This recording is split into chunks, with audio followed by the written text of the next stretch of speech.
Israel এবং আমেরিকার যৌথ নৃশংস হামলায় শেষ পর্যন্ত শহীদ হয়েছেন ইরানের সর্বোচ্চ নেতা আয়াতুল্লাহ আলী খামেনি। নিশ্চিত করেছে আয়াতুল্লাহ আলী খামেনির এই মৃত্যুর সংবাদ। আয়াতুল্লাহ আলী খামেনির মৃত্যুর সাথে এক মহাকাব্যিক জীবন এবং আমেরিকার আগ্রাসন বিরোধী লড়াইয়ের এক বর্ণময় জীবনের সমাপ্তি ঘটল। গতকাল ভোর আমেরিকা এবং ইসরায়েল মিলিতভাবে যে ভয়ঙ্কর মিসাইল হামলা চালিয়েছিল, তাতেই আয়াতুল্লাহ আলী খামেনির যে অফিস, সেই অফিসে ব্যাপক ক্ষতি হয়েছিল। আমরা দেখেছিলাম ইতিমধ্যেই স্যাটেলাইট চিত্র যেটা বাইরে এসছে, আয়াতুল্লাহ আলী খামেনির অফিস অনেকখানি গর্ত হয়ে এক ভয়ঙ্কর ধ্বংসকাণ্ড চালিয়েছিল ইসরায়েল। আর তাতেই আয়াতুল্লাহ আলী খামেনির পরিবারের তার নিজের কন্যা, জামাতা এবং নাতি সহ খোদ supreme leader Ayatollah Ali Khamenei তিনিও নিজে শহীদ হন এই লড়াইয়ে।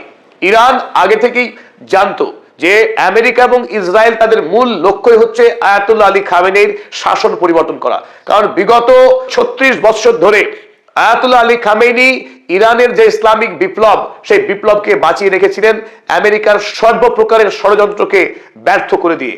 তাই এই মুহূর্তে যখন ইরান সামরিক দিক থেকে প্রকাণ্ড শক্তিশালী হয়ে উঠছে এবং ইসরায়েলের অস্তিত্ব সংকট দেখা দিচ্ছে, সেই মুহূর্তে রক্তপিপাসু যুদ্ধ অপরাধী বেঞ্জামিন নেতানিয়াহু তিনি শপথ করেছিলেন যে কোনো মূল্যেই এই আয়াতুল্লাহ আলী খামেনিকে তারা খুন করবেন, নতুবা তাদের শান্তি নেই। আর তাতেই যুক্ত হয়েছিল আমেরিকার প্রেসিডেন্ট ডোনাল্ড ট্রাম্প এবং রক্তপিপাসু যুদ্ধ অপরাধী নেতা বেঞ্জামিন নেতানিয়াহু। তারা মিলিতভাবে ইরানে গতকাল সকাল 9টার সময় যে মিসাইল হামলা চালিয়েছিল, সেই হামলাতেই শহীদ হয়েছেন ইরানের সর্বোচ্চ নেতা তথা গোটা পৃথিবীর যারা আমেরিকার সাম্রাজ্যবাদী আগ্রাসনের আন্দোলনে বিশ্বাস করেন। বিশ্বব্যাপী এই মুহূর্তে মানুষ শোকাহত, মর্মাহত। আয়াতুল্লাহ আলী খামেনির মৃত্যু, এই বীর সিংহের মৃত্যু মানুষ মেনে নিতে পারছেন না, কান্নায় ভেঙে পড়েছেন সারা পৃথিবীব্যাপী তার অগণিত অনুরাগী। এবং ইরানে 40 দিনের রাষ্ট্রীয় শোক ঘোষণা করা হয়েছে। যদিও আয়াতুল্লাহ আলী খামেনি মৃত্যুর আগেই তিনি তার উত্তরসূরি যে এই যুদ্ধকে নেতৃত্ব দেবেন তা ঠিক করে গিয়েছিলেন। আলী লারিজানি, তার একান্ত বিশ্বস্ত উপদেষ্টা, যিনি এতদিন সারা পৃথিবীর সঙ্গে ইরানের রাষ্ট্রীয় যোগাযোগ চালাতেন, সেই নেতা আলী লারিজানি তিনি এই মুহূর্তে দায়িত্বভার গ্রহণ করে যুদ্ধ পরিচালনা করবেন। ইরান যুদ্ধ থেকে বিন্দুমাত্র সরে আসেনি এবং সমানে গতকাল থেকে প্রত্যাঘাত করছে গোটা মধ্যপ্রাচ্য জুড়ে। সেই প্রত্যাঘাত এখনো অব্যাহত আছে। এমনকি ইরানের হাতে যে বিপুল পরিমাণে শক্তিশালী মিসাইল মজুদ রয়েছে, তার বেশিরভাগটাই এখনো ব্যবহার হয়নি। যদিও তেল আবিব ইসরায়েলের বিভিন্ন প্রদেশে একাধিক জায়গায় হামলা চালিয়েছে, দুবাইয়ের এয়ারপোর্ট সম্পূর্ণ বিধ্বস্ত হয়েছে, বাহরাইনের বিস্তীর্ণ জায়গায় আমেরিকার নেভি, আমেরিকার সেনা ছাউনি ধ্বংস হয়েছে কাতারের আল উদেইদ সেনা ছাউনি, সৌদি আরবের রিয়াদ শহরে হামলা চালিয়েছে ইরান। গোটা মধ্যপ্রাচ্যে যে সমস্ত রাষ্ট্র ইরানের বিরুদ্ধে আমেরিকা এবং ইসরায়েলের সঙ্গে ষড়যন্ত্রে লিপ্ত হয়েছে, প্রতিটা দেশকে এবং মার্কিন সেনা ছাউনিকে তাক করে ইরান ইতিমধ্যেই হামলা চালিয়েছে। কিন্তু এটা খুব প্রাসঙ্গিক যে যেহেতু আমেরিকার মতো সামরিক পৃথিবীর সবচাইতে শক্তিশালী সামরিক রাষ্ট্র এবং ইসরায়েল, দুটি দেশ এক ঐক্যবদ্ধভাবে যখন ইরানে হামলা চালিয়েছে, তাই ইরানেও মারাত্মক ক্ষতি হয়েছে। ইরান এই মুহূর্তে বিরাট বিপদের সম্মুখীন। ইরানে ব্যাপক ক্ষয়ক্ষতি চালিয়েছে ইতিমধ্যেই এই দুই সাম্রাজ্যবাদী আগ্রাসনকারী রাষ্ট্র। তবুও এই মারাত্মক বিপদে দাঁড়িয়েও ইরানের মনোবলে এখনো চির ধরেনি। এমনকি সুপ্রিম লিডার আয়াতুল্লাহ আলী খামেনির মৃত্যুর পর যখন গোটা ইরানি জাতি শোকবিহল, কান্নায় ভেঙে পড়েছে, তবু তাদের মনোবলে চির ধরেনি। তারা এখনো প্রতিজ্ঞ, এই লড়াই তারা চালিয়ে যাবে। আয়াতুল্লাহ আলী খামেনির যে আদর্শ, জীবনের শুরু থেকে তিনি একটি আদর্শ বিশ্বাস করতেন, আমেরিকা ইরানের সবথেকে বড় শত্রু। 1981 সালে তিনি ইরানের রাষ্ট্রপতি হয়েছিলেন।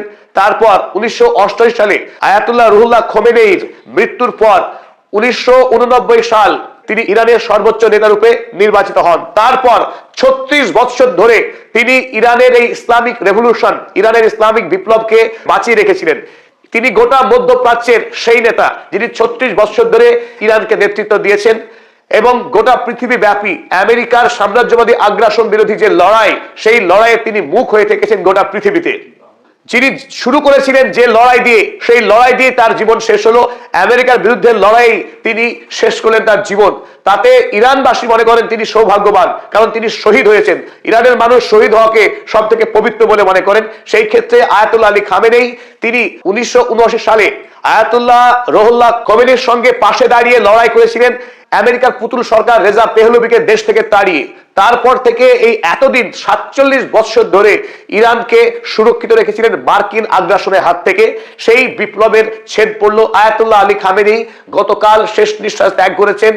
আয়াতুল্লাহ আলী খামেনি এমন বড় মাপের বীর যে ৮০-র দশকে যখন তিনি ইরানের রাষ্ট্রপতি ছিলেন, টেপ রেকর্ডারে বোম সেট করে তার ডান হাতকে উড়িয়ে দেওয়া হয়েছিল।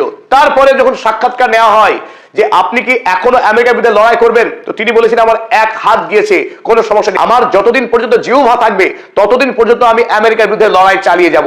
এমনকি সেই নির্ভীক দৃশ্য থেকে পৃথিবীর মানুষ এখনো পুলকিত হন যে যখন তিনি ডায়াসে দাঁড়িয়ে বক্তব্য দিচ্ছেন, পাশেই বিরাট বড় বিস্ফোরণ হয়ে গেল। সেই বিস্ফোরণের পরও তিনি ২-১ সেকেন্ড থামবার পর নতুন করে আবারও বক্তৃতা শুরু করলেন।